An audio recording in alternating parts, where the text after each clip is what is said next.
बिस्मिल्लाहिर्रहमानिर्रहीम। आज पंजाब हुकूमत, जिसकी चीफ मिनिस्टर मरीम नवाज है, उन्होंने फैसला किया है और एक झूठा बहाना बना के कि कुछ सिक्योरिटी थ्रेट्स मिले हैं और उसकी वजह से तमाम सियासी और लीगल लोगों की PTI की सीनियर रहनुमा है, उनकी मुलाकातें और उसकी लीगल टीम की मुलाकातें उनको जो है 2 हफ्तों के लिए कैंसिल की गई है। ये बात कोई मान सकता है कि जेल में भी सिक्योरिटी इश्यूज हैं? और अगर जेल में है तो फिर तुम्हारे ये फोर्सेस क्या कर रहे हैं? और ये जेल के मेंबरों की तो अपनी कानून है, अपनी रूल्स है। एक तरफ अदालत का फैसला होता है और अदालत के फैसले को आप नहीं मानती, जेल की मैनुअल को आप नहीं मानती, तो ये किस किस्म का मुल्क है? क्या ये तो आपने इसको बनाना रिपब्लिक बनाया, जंगल का कानून बनाया? क्या ये मुल्क किस तरह चलेगा? मरीम बीबी और शहबाज शरीफ, मैं सिर्फ आपको कहना चाहता हूं कि आप हद से तजावज कर रहे हैं। असेंबली में झूठा बयानिया बयान करके मुफाहमत, और यहाँ प्रैक्टिकली जो कर रहे हैं उसका मकसद ये है कि आप जो है ना इमरान खान को तनहा करके ज़हनी अजियत दे के उसको परेशान करके, ताकि जो है ना आप अपने फैसले जो है ना ऐसे कर सके। ये आपकी गलतफहमी है। इमरान खान झुकेगा नहीं। इमरान खान आपके सामने इंशाल्लाह डट के खड़ा है और हम इंशाल्लाह डट के खड़े हैं। कल असेंबली की फ्लोर पे भी बात करेंगे और अदालतों में भी जाएंगे और आपके खिलाफ कंटेम्प्ट केसेस भी करेंगे।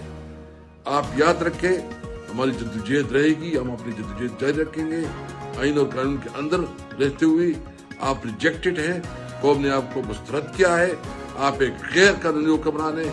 इंशाल्लाह नाम है सलार और आज मेरे बाबा को पकड़े हुए पूरे 11 मंथ्स हो गए हैं और आर्मी चीफ अंकल और चीफ जस्टिस अंकल मेरे भाई के ऊपर जो जुल्म हुआ है और इन्होंने जो मेरे भाई को फौत किया है वो उसको आज अमार को फौत हुए 4-5 महीने हो गए।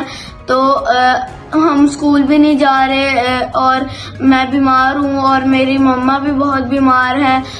हम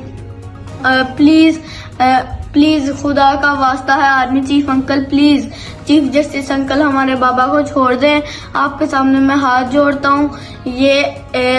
मैं इतनी दफा आपसे रिक्वेस्ट कर ली है। अच्छा शेर अफजल मरवत साहब, क्या लॉन्ग मार्च की नौबत भी आ सकती है? नौबत अगर आएगी तो हम लॉन्ग मार्च पे भी जाएंगे, लेकिन मैं मेरे मोहतरम असद कैसर साहब ने जो बात की है थोड़ी सी चीज इसमें ऐड कर दूं। जो हुक्मनामा या letter IG prison Punjab Lahore को लिखा गया है होम डिपार्टमेंट की तरफ से, उन्होंने 3 चीजें उसमें कही है कि मुतअद्दिद इंटेलिजेंस एजेंसियों ने ये निशानदेही की है कि मुल्क दुश्मन अनासिर जो हैं वो टारगेटेड अटैक करेंगे अडियाला जेल पे।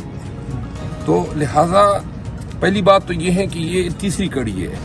पहले इन्होंने बुशा बीबी को रखा हमारी मंशा मर्जी के बगैर, अस खुद अपने तई बनी गाला को उन्होंने सब जेल डिक्लेयर किया और वहां पे जबरदस्ती रखा।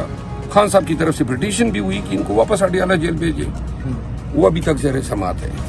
फिर दूसरी कड़ी आई कि 3 अफगानी पकड़े गए, उनके पास नक्शे थे, बारूद था, ये था, वो था। अभी तक इस पे कोई अपडेट नहीं दी गई कि वो कहाँ गए, किसने भेजे थे, उनसे तफ्तीश में क्या इंफॉर्मेशन आई।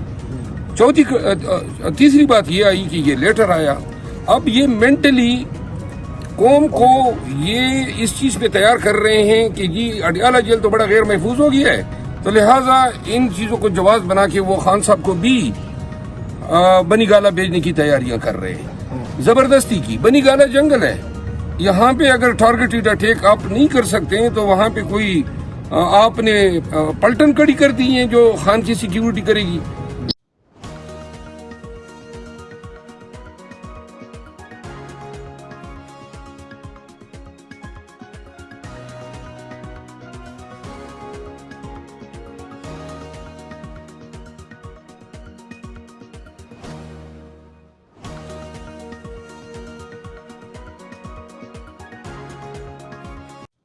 अस्सलाम वालेकुम रहमतुल्लाहि व बरकातहू। उम्मीद है कि आप ईमान और सेहत की बेहतरीन अच्छी हालत में होंगे। मेरे साथ मुल्क पाकिस्तान की बल्कि आलम इस्लाम की मारूफ शख्सियत है मोहतरम जनाब मौलाना डॉक्टर जमील राठौर साहब दामद फयूज़ हम।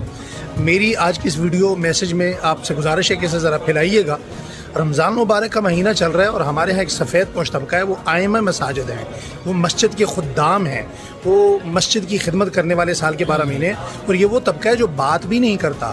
تو میری اس ویڈیو میسج کے ذریعے پیغام ہے کہ کم از کم آپ ان کی اور خدمت نہیں کر سکتے تو رمضان مبارک میں کم از کم انہیں 3 تنخواہیں لازمی دیں اور وقت سے پہلے دیں، عید سے پہلے دیں، تاکہ یہ ہماری خوشیوں میں شریک ہو سکیں. یہ وہ طبقہ ہے جو سال کے 12 مہینے سردی گرمی میں اذان نہیں چھوڑتا، وقت پہ مسجد کھلتی ہے، وقت پہ اذان دیتے ہیں. ڈاکٹر صاحب کچھ کہنا چاہیں گے آپ؟ جی ہاں بالکل. دیکھیے ماہ رمضان تو اللہ کے انعام و اکرام کا ایک ایسا مہینہ ہے جو بونس لے کر آتا ہے ہمارے لیے، بخشش کا، رحمت کا، مغفرت کا، جہنم سے بچنے کا، اللہ کی قربت کا، ایک پورے سال کا جس طرح بونس نکلتا ہے نا، تو اللہ تبارک و تعالی ہمارے گناہوں کو جھاڑ کر، گناہوں کے دھبوں سے ہمیں صاف کر کے اور ہمیں تقویٰ کی منزل عطا کرتا ہے. یہ بونس کا مہینہ تو یقینی طور پر حفاظ قرآن ہو، ائمہ مساجد ہو، مؤذن ہو، یہ وہ طبقہ ہے جو کبھی ہڑتال پہ نہیں جاتا. کیا کہنے؟ یہ وہ طبقہ ہے جب کبھی اپنا کوئی یونین بنا کر کمیٹی کے سامنے کھڑا نہیں ہوتا. کیا کہنا؟ یہ وہ طبقہ ہے جو صاحب اگر 1 منٹ بھی اگر ٹائم سے اوپر ہو جائے تو سارے نمازی اسی کو مطعون کرتے ہیں اور نہ جانے کیا کچھ کہہ ڈالتے ہیں. جی صرف شومی قسمت سے جب ہم تکبیرات انتقال کہتے ہیں تو لوگ ان کے پیچھے پیچھے چلتے ہیں، ادروائز جیسے ہی سلام پھیرا تو امام صاحب کو ایسا لگتا ہے بالکل ایک خلائی مخلوق، ایک ایلین کی طرح ٹریٹ کیا جاتا ہے. اب امام کو بولتے ہیں امام صاحب آپ دکان کریں گے، آپ